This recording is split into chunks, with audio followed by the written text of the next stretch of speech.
Chip's mission? To the wild. Chip wasn't your average robot. Sure, he had blinking lights and whirring gears, but Chip had a heart, or at least something close to it, full of curiosity. His mission? Learn all about animals to help them thrive. This will be a piece of cake.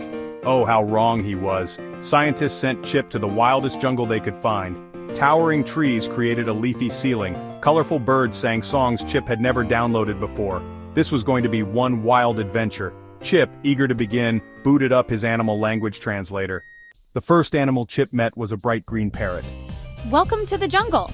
Chip's translator beeped, "Beware of falling coconuts!" Chip ducked for cover, utterly confused. Next, he encountered a group of monkeys. They screeched and howled while swinging from vines. Chip's translator told him they were having a serious political debate.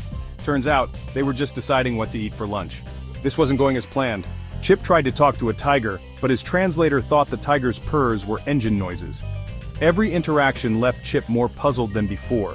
The jungle was full of sounds, smells, and sights that Chip's programming couldn't quite grasp. He realized being smart wasn't enough. He needed to learn from the animals themselves.